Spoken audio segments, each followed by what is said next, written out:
Всем привет! Сегодня мы посмотрим с вами неожиданный поворот судьбы. Забыл, какой расклад. Итак, я думаю, что в долгий ящик откладывать не будем. Прочитайте закрепленный комментарий к этому видео. Давайте начнем наш расклад.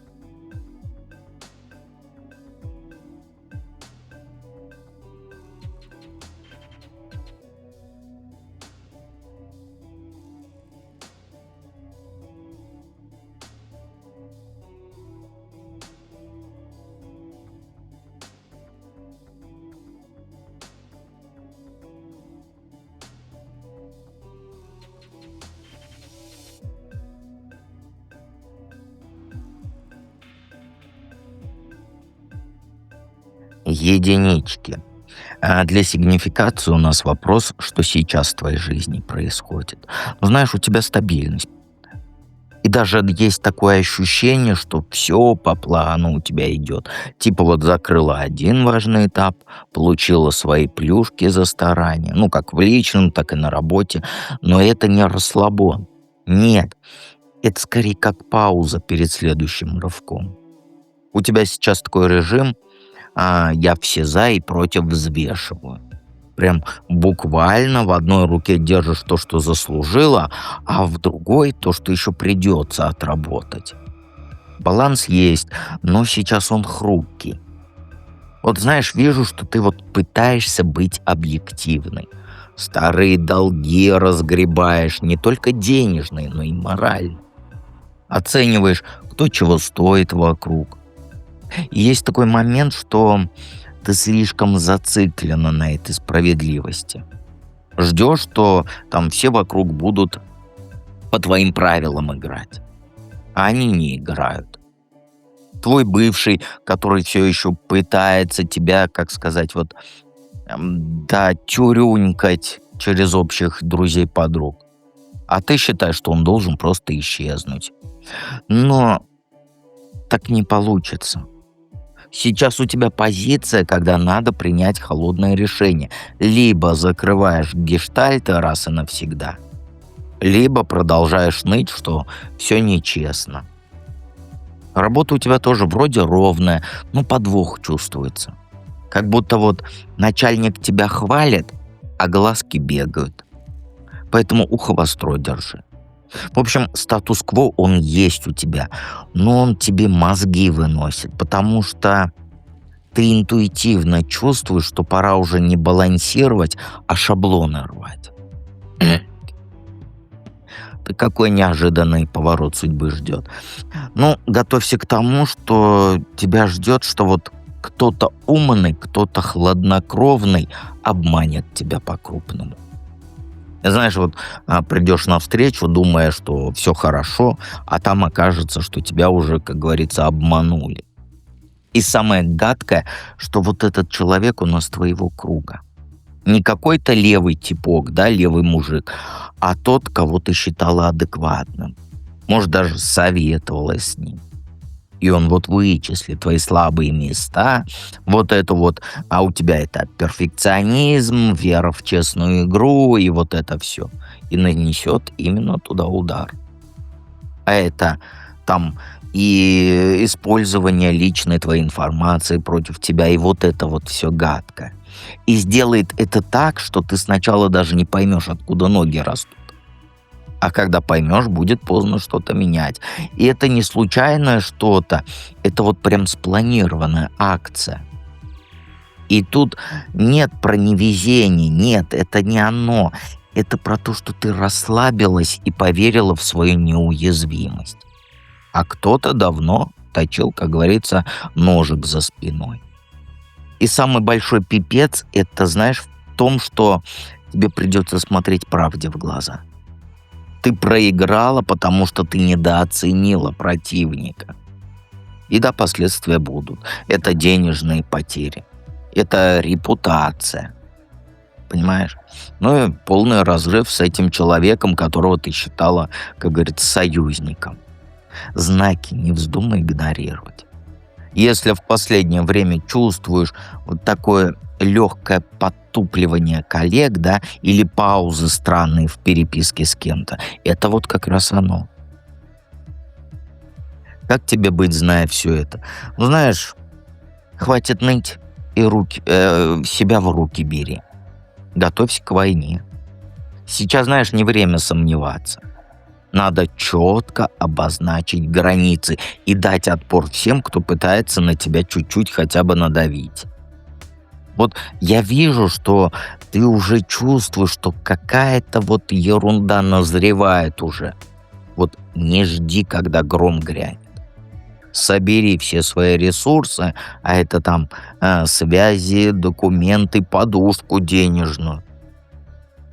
И, знаешь, не думай играть в благородство. Тот, кто на тебя нападет, он будет бить ниже пояса. Твоя задача не просто защищаться, а инициативу перехватить. Видишь, ты расклад смотришь, и ты уже знаешь, что это будет. Поэтому подготовься. Вот чуешь, что на работе кто-то стравливает тебя с начальством. Не жди там собраний и так далее. Сама иди с фактами и вот выноси мозг. Точечно. Сопротивление внутри будет, да.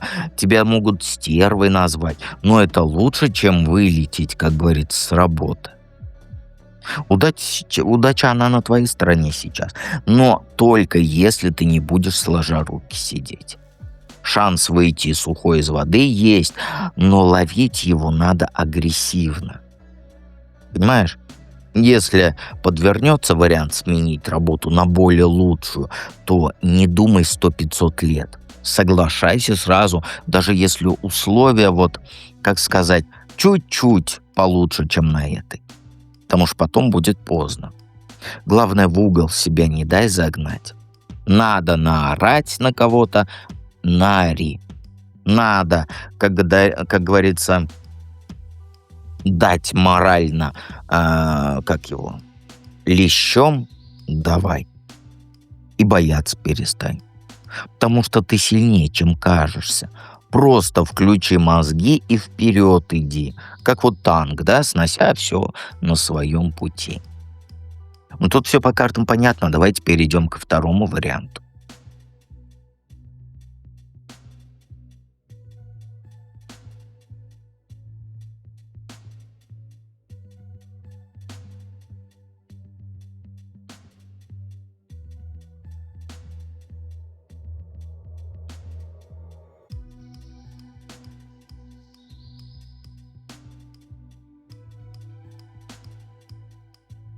Двоечки.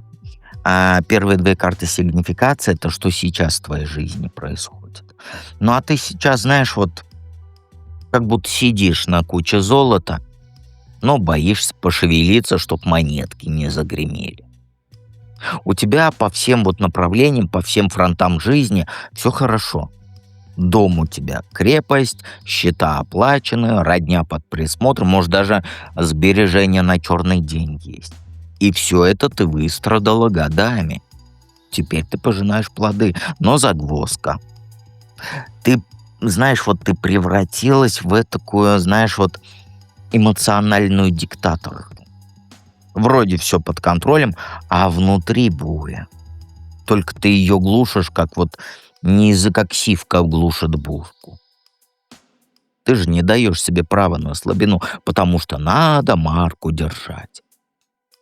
И твои чувства — это вот, знаешь, как кошки в мешке. Шипят, дерутся, но ты их не выпускаешь, чтобы никто не увидел твое нутро. И вот что самое плохое, ты даже сама себе не признаешься, что вот эта железная стабильность, она тебя уже душит. Как бабка, которая десятилетиями сидит на одной табуретке, жопе удобно, а спина отваливается. И тут не про кризис среднего возраста, нет. Это вот, знаешь, вот хороший замкнутый круг, где ты сама себе и тюремщик, и заложник. Какой неожиданный поворот судьбы тебя ждет? Ну, тут, знаешь, тебя вынесет. Вот ты знаешь, ты прозреешь. Вот как сказать, инсайт получишь. как вот после десятилетней спячки. То есть в один прекрасный день какое-то письмо или какой-то случайный разговор, оно выбьет тебя из колеи. И это будет как удар током. Ты просто вот осознаешь, что годами шла не в ту степь. И самое трэшовое — это не какое-то внешнее событие, а внутреннее озарение, то есть инсайт.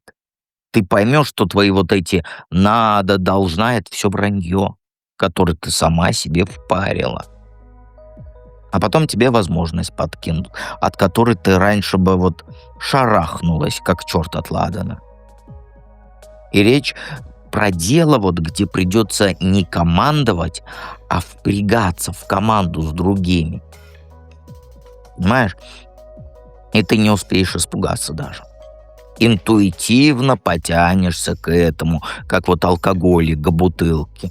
И это будет дикий поворот, где твой мозг будет кричать «нет», а внутренний голос рявкнет вот «заткнись и прыгай в эту повозку». Ой, нет, не повозку, а вот впрягайся тоже. Как тебе быть, зная все это? Ну, знаешь, тебе со своей паранойей нужно подружиться. Просто не дай ей себя сожрать, потому что параноишь ты по любому поводу, да даже без повода. Тебе будет казаться, что все вокруг враги, а каждая новая возможность — это ловушка. И вот эти страхи, они вот как тараканы в темной кухне.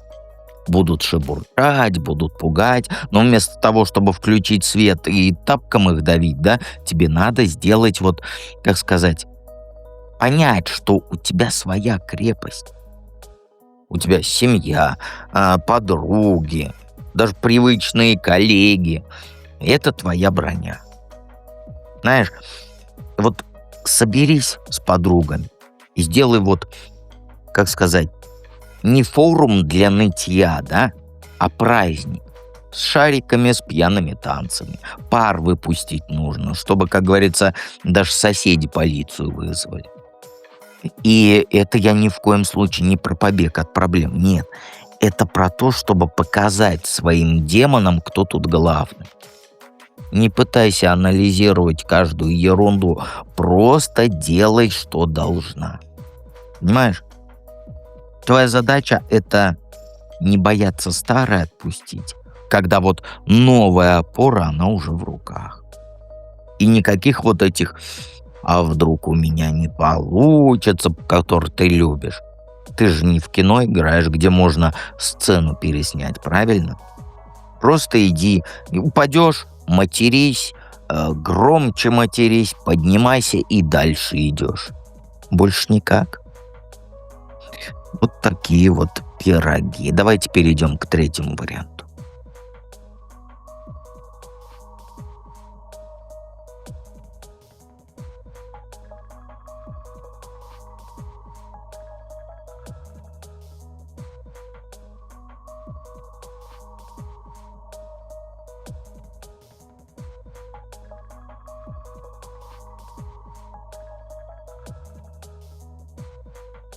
Троечки. Что в твоей жизни происходит, тут даже трактовать не нужно, да? Праздник Иерофанта. Вот даже, ну вот что там трактовать. У тебя сейчас полный пир. Все вокруг, как говорится, тесным кругом, тосты, смех, объятия, общие фоточки. И ты в центре вот этой движухи. То ли день рождения отца, то ли вот такого человека, который, как сказать, тебе как вот учитель. То есть как корпоратив с начальством. Но тут дело не в пьянке. Ты чувствуешь, что это не просто вот гулянка, да? Тут есть подковырка. За всей вот этой показушной радостью жесткие правила. Ты обязан улыбаться там вот этой коллеге или там тете Люси, да, которая последние 10 лет сплетничает про твою личную жизнь. Должна шефа хвалить, который месяц назад тебя премии лишил. То есть, знаешь, веселье искусственное, как вот торт пластиковый. И вот ты сидишь и думаешь, а почему я должна танцевать под вот эту дудку? Но ты не высовываешься, нет. Потому что все так делают, потому что так принято. И вот этот внутренний раздрай, твое раздражение внутри, оно тебя жрет. С одной стороны, ты часть стаи, да? А с другой стороны, ты от фальши задыхаешься. И да, ты не одна такая. Половина этих людей тоже улыбки корчит через силу. Ну, пока все делают вид, что все хорошо. Ты, как говорится сейчас, на этом празднике плывешь по течению, потому что страшно взорвать вот этот шаблон. А еще страшнее признать, что за этими, как говорится, кубками с шампанским ты прячешь свое настоящее «я», которое орет: «Да пошли они все на!». Ну, пока ты просто попиваешь чаек и киваешь там всем. Есть семейная, как сказать, семейный праздник, то еще и выслушиваешь, а когда ты замуж выйдешь? Какой поворот неожиданный тебя ждет? Ну, знаешь, это взрыв шаблонов. Вот представь, сидишь в уютной квартирке, все по полочкам, ипотека почти выплачена, работа стабильная, каждое воскресенье у тебя борщ. И вот тут бац, тебе предложат то, что вот перевернет твой обычный уклад жизни, да, с ног на голову. Кто-то с собой позовет переехать. Может, муж внезапно захочет переехать, да, или подруга, как говорится, вложит деньги в бизнес и скажет: а поехали вот в Сочи, откроем лавку какую-нибудь. И вот по логике ты должна прыгать от счастья. Это же семья, это мечта, это вот это долгоиграющее счастье. Но вместо этого тебя страх парализует. Потому что все новое — это риск для тебя. А ты привыкла каждую копеечку контролировать, каждую минуту контролировать своей жизни. Вот и выходит, что вот этот счастливый поворот, он обернется внутренней войной. Сердце кричит «да», а мозг орет: мы все умрем, мы все обанкротимся, мы все не потянем. И самое плохое, ты начнешь тормозить вот этот прогресс из-за своей перестраховки. И вот вместо того, чтобы схватить удачу, как говорится, за яйца, ты будешь неделями пересчитывать и гуглить, как выжить в кризис. И да, это будет вот неудобно, больненько, я бы сказал. Потому что шанс будет реально классный, но твоя жадность до стабильности, она может его угробить. Как тебе быть, зная все это? Ну, знаешь, время решений пришло. Вот хватит метаться между «да» и «нет», «хочу», «не хочу». Вот смотри, перед тобой сейчас два пути. Один безопасный, проверенный, где ты продолжаешь давить в себе вот эти все «я боюсь», а вдруг там вот это. А второй путь — это туда, где вот сердечко колотится, как сумасшедшее, но зато ты живешь, а не существуешь. А карты тут прямо говорят, что второй вариант — это твой. Страшненько, ну а что поделаешь? Придется плюнуть на все вот эти, что люди скажут, а как же пенсия и вот эти вот все. Но если ты сейчас не сделаешь выбор в пользу драйва, то проиграешь по-крупному. И не думай о последствиях. Просто иди туда, где пахнет приключениями. Понимаешь? Вот этот переезд. Едь. Тем более у тебя там есть, как говорится, бизнес-старт, что ли, вот, как сказать-то, ну, вот то, что открыть хотят. Понимаешь? И тут нет безрассудства, нет. Это твой шанс перестать быть вот этим музейным экспонатом. Понимаешь? Ты же не хочешь в 79 лет вспоминать, как ты боялась. Вот. Рискуй, там, ошибайся, падай, зато будешь знать, что ты попробовала. И свой перфекционизм отключи. Не пытайся просчитать каждый свой шажочек. Жизнь, она же все равно подкинет тебе вот этот форс-мажор. Просто бери и делай, как вот в молодости. Утром проснулась, увидела горы, пошла на них карабкаться. Никаких вот этих «а вдруг снег пойдет?». Если снег пойдет, отряхнешься и дальше побежишь. Поэтому хватаешь эфемерный рюкзак и вперед, пока судьба она не передумала тебе улыбаться. И всегда помни, что я с тобой рядом.